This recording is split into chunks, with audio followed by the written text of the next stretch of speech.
Good morning, YouTubers, fellow YouTubers, world people, new people, old people. Um, I'm trying to do 2 videos a week. Probably won't make it because I'm such a loser. But anyway, this video is I'm just going to talk a little bit about my cousin. And an update as of right now is she is still here. Laying in a hospital bed, hooked up to, what do they call those? The breathing machines. Supposedly yesterday they were going to turn it off, but the doctor's meeting with her son and daughter today, I guess, and so probably today. She's not going to get better. She's had dementia probably a good, I'd say 7-8 years, and the last 4 or 5 years have been awful. I mean, she can't do anything. She's not aware of anybody. She doesn't know anybody. She can't talk. She can't eat. She's been hooked up to feeding tubes for at least 4 or 5 years. She can't watch TV. She can't be wheeled around because she's hooked up to all these machines. So she has no life at all. Zero. She doesn't recognize anybody. All she does is stare at the ceiling. I have not gone to see her in quite a few years because, well, for one, I don't want to be around very sickly people. Not good for me. But also, the last time I saw her, she barely recognized me. And it took a long time for her to show recognition. And that was fine. That didn't bother me. But, once it got to the point where she showed no recognition at all, there was nothing, I just decided for me that I wasn't going to go anymore. So it's been a few years. She's in my thoughts. I can't say every day because we can never say ever, can we? Or every. But I would say probably every day. I pray for her all the time. I shared with some of you how my feelings are about this and her suffering, and some of the responses that I got back meant so much to me because it just helps me look at things in a different way, because I think in my way of looking at things, a lot of times it's what's the word? It stifles me. It keeps me stuck. I don't realize my pain in situations. I don't realize my needs.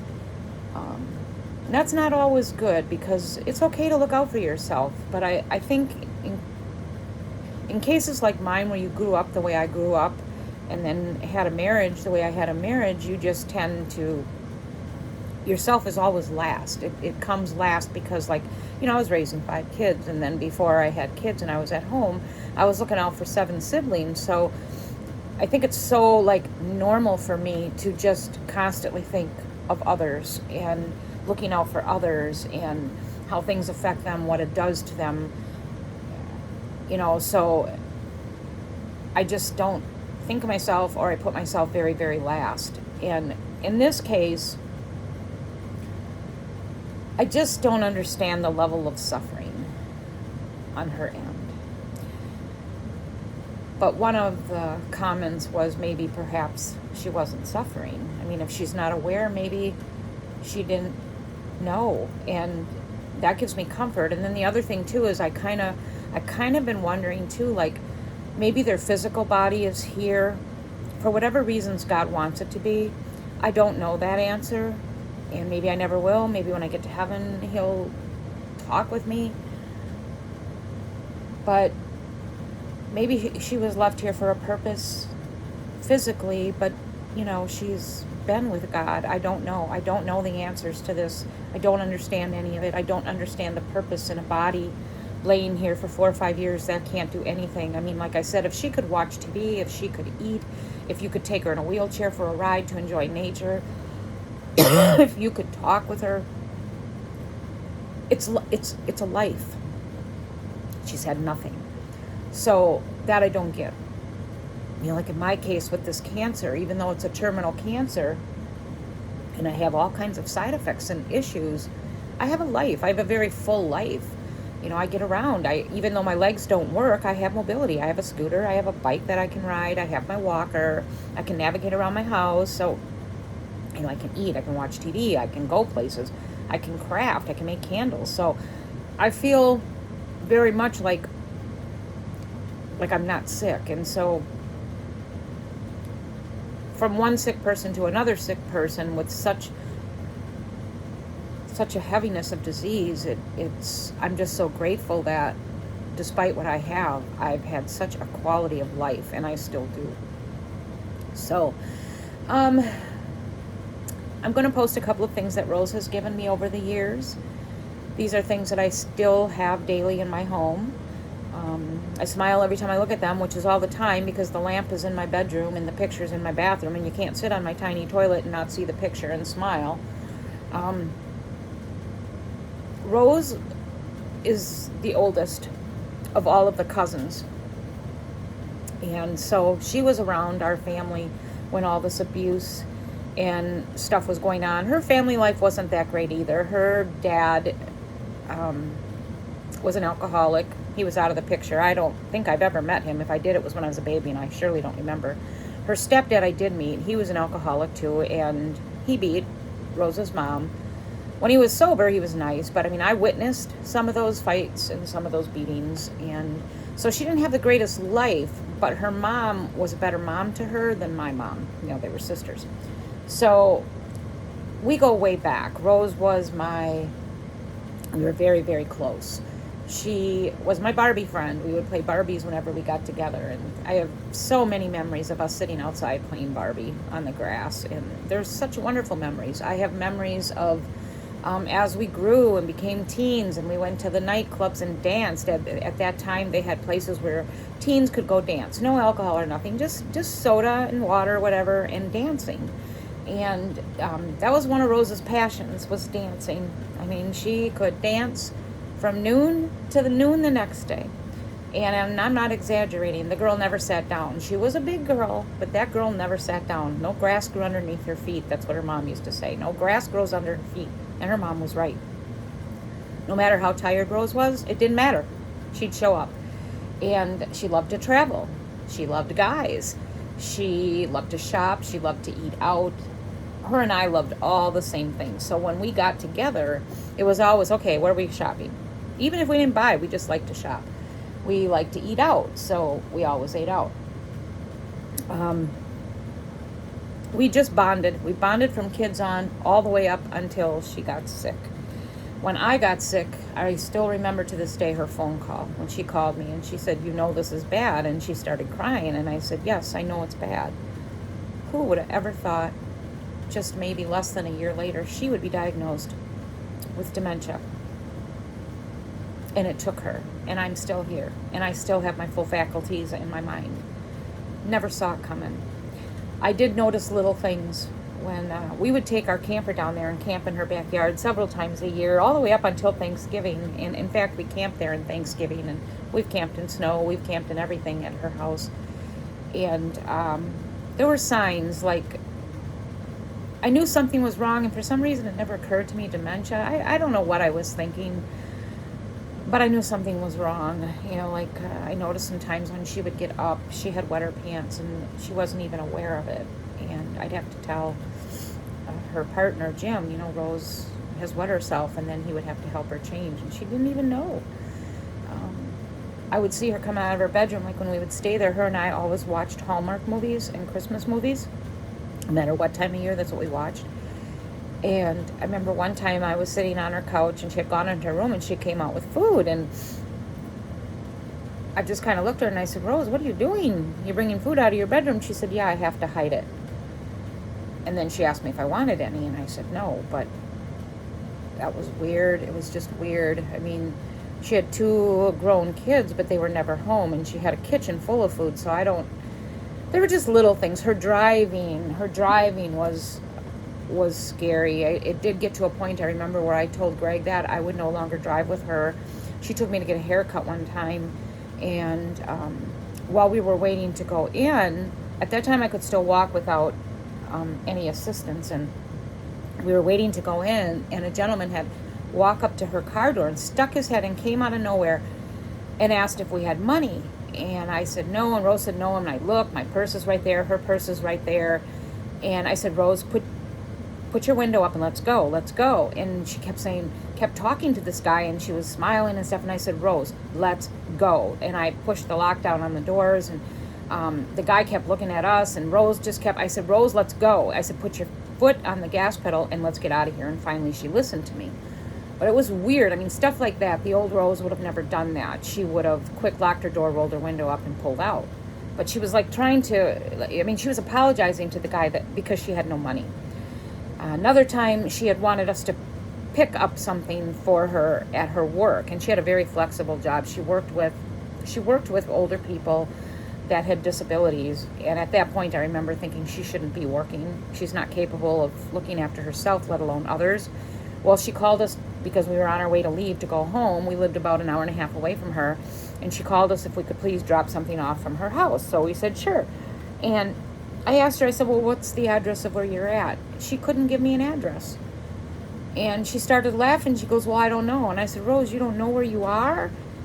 And she said, no, I don't. And then I said, well, describe. So she started describing, and then Greg knew the area because we grew up in the Racine-Kenosha area, so we both knew it really well, and he said, I can do it. Well, then we ended up calling her partner to see if we could get an exact address, and we found her. But it was all those little things that were occurring, and I had a talk with her kids one time. I told her, I said, it's time to put signs like around the house, like bathroom, bedroom, food, things like that. And I also told them it was time to not allow her to cook because of fear of her not turning off the stove or whatever. So she started taking tests. She went through some things. She would show me her tests, and so she was in the stages of being diagnosed at that point. But it was all those little things that gave us signs looking back. I never expected her to disintegrate so fast. I never expected her to possibly be gone before me. And I don't know. I feel like, no, I'm losing a person that has been with me since my childhood. She knew my childhood. She knew my marriage. She knew me and my oddities. And I knew her and her oddities. And there were a lot of things that Rose did in her life that I didn't do. There were a lot of things in her life that she didn't do. But we always seemed to hold a mutual respect for one another. And there was just that closeness. And I'm pretty sure the closeness came from the bond of us as little girls who needed each other for whatever reasons. We both came from bad childhoods. Like I said, her mom wasn't nowhere near as bad as mine. But we still had needs, and we found that in each other, and it helped us survive. And they made me laugh, and I made them laugh, and we were like the opposites, total opposite. Rose, like I said, Rose was a very, very big girl, and I was like a beanpole. So we were odd together, but yet so good together. And I just had a lot of fun with her. I remember in my foster home, she would come stay with me, and we would sleep outside in the camper. And I remember my foster mom saying that the neighbors heard us giggling all night long. And they weren't mad at us. They thought it was funny. But that's how me and Rose were. I mean, we giggled the entire night till the sun came up, and then we would sleep all day. And it was just a lot of what Rose was helping me survive in my life. We did grow apart for a few years in there, probably just, family, raising family. My life changed. I married, and then I do know that I hid a lot from people because of my life with Greg. It was so harsh, and I think part of it was I didn't want people to know, because on the outside it looked like we had this wonderful marriage. I was the first one to buy a house. I had a house, and my life might have looked great, but nobody knew that my house was always hanging by a thread, or his dad was paying it, or it was in foreclosure. So I hid for a lot of years, and there was a period of several years where Rose and I didn't connect. Maybe here and there we would talk, but I was just trying to survive. And then she went about, even though Rose had kids, Rose continued her life. She liked to party. Rose was a partier, a big partier. She could start in the morning and go till the next morning and still not need sleep. And I'm not condemning that. That was Rose's personality. She had a very outgoing. She had friends a mile long where I had one.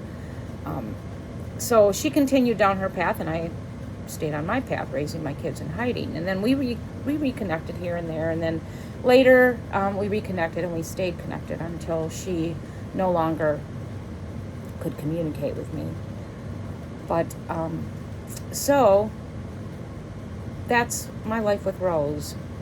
I'm so grateful to God that she was in my life.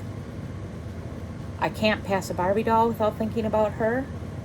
I can't, I don't know. Every time I go to a thrift store or shopping or even out to eat, I think of Rose, because Greg's not a shopper, and he doesn't like to eat out. When we were together as couples, I could always just count on Rose. So her and I would go do a lot together. And so I've been missing that. I'm going to continue missing it. It's nice when you find someone in your life that is so much like you, but not like you, where you each appreciate each other's differences, yet your spirits connect in a way because something happened to each of you in life that, created a bond that is for all of life. And she had a faith in God, so I'm going to take comfort that I'm going to see her again. And like I said, as of right now, the update is the doctor's meeting with the family today, with the children today, her adult children, and most likely, from what I understand, it'll be turned off today. I've prayed for her to go peacefully. I don't want her to struggle. I pray that she just takes her last breath and walks right into the arms of God. And I don't think it's going to be too much longer that I'll see her again. At the very least, I'm 65, so I know it's not going to be 50 years. But I'm grateful. I'm grateful that I had her. I'm grateful that I have a lot of sweet memories. And I'm grateful that I have kept some of the things that she's purchased for me through the years, because these things, like I said, are truly me, and she knew me. And so I treasure them. And I had a lot more, but when we left our house, I couldn't keep everything, so I had to make decisions. And so I'm just grateful that I have that. So that was just my little talk today. I just wanted to talk about someone in my life that's been good in my life and a blessing in my life and helped me through a lot of my life. At the very least, so much laughter. Laughter till you peed your pants. Laughter till you cried. That's how it was with Rose. We just laughed all the time. And so I am missing that, and I will miss that, and yet I'm so grateful for it. If you have someone in your life like that is still here, treasure them big time, because it's such a rare gift. And today I'm going to go have lunch again, and I might go thrifting a little bit, and I have some groceries to pick up. And in the midst of all that, I will be thinking of her and praying for her. Like I said, I pray for a peaceful transition. I don't want her to struggle. And last note, my daughter's cat, who is like her son, and I mean that literally, it is her son. She's had him for 15 years. So this cat's been with her through a lot of her life transitions. This cat has had a lot of issues. And anyway, this cat has cancer in its eye, and his eye is going to be removed on Thursday. So I am going to, so far, go on Sunday and spend a few days with my daughter while she works, so that Butterball won't be alone. And I think it'll help make her feel better knowing that Butter isn't in the house alone, so if something happens or whatever, I can get a hold of her. So I'm going to take a few days break and bring along some crafts, Bible study. I might bring along stuff to make a Halloween blanket, and go sit in my favorite chair at my daughter's house and cat sit. And that's about it for me. It's still very hot here. We are in, I think, the hottest part yet of this summer. Heat indexes are well over 100. I think the worst day is tomorrow. So that's my little life update. I pray that you are all doing well. And if not, leave a comment of what you would like me to pray about, think about, whatever, and I will honor that. I don't take that lightly. If someone asks me to pray for them, I do. So I would appreciate that. Please like my video, share my video, and I appreciate all of you, and I can't tell you how much I appreciate the comments that I'm getting and the thoughts that I'm getting. It means the world to me, and I don't say this lightly. It really does. I'm past the point of trying to build my YouTube channel. I'm past it. I'm over it. It's just something I enjoy doing. I'm enjoying the few that are staying loyal to my channel. That's the right word. I don't mean it if it's the wrong word. So anyway, have a great rest of week. I hope to be back. Maybe I'll do a little video from my daughter's place with my little sicky grandcat, and I will see everybody soon. Thanks. This lamp right here was given to me by Rose many years ago, probably at least 15, for a birthday present. One thing I can say about Rose is she knew my taste. She knew it. She nailed it every time. I don't think there's anything she ever bought me that needed to be returned or wasn't used. So I treasure this. Okay, this is another thing that Rose bought me. This too is probably well over 15 years old. And this is my little tiny house bathroom. She bought me this picture saying that this lady on the bike reminded her of me. And I had a beach bike, and yes, I would ride that around my neighborhood, and the kids would laugh at me and stuff, and so it was cute. I will treasure this too until I leave this earthly plane. But like I said, she definitely knew me and knew what I liked. So I just think this is adorable. To this day, when I look at it, I still smile.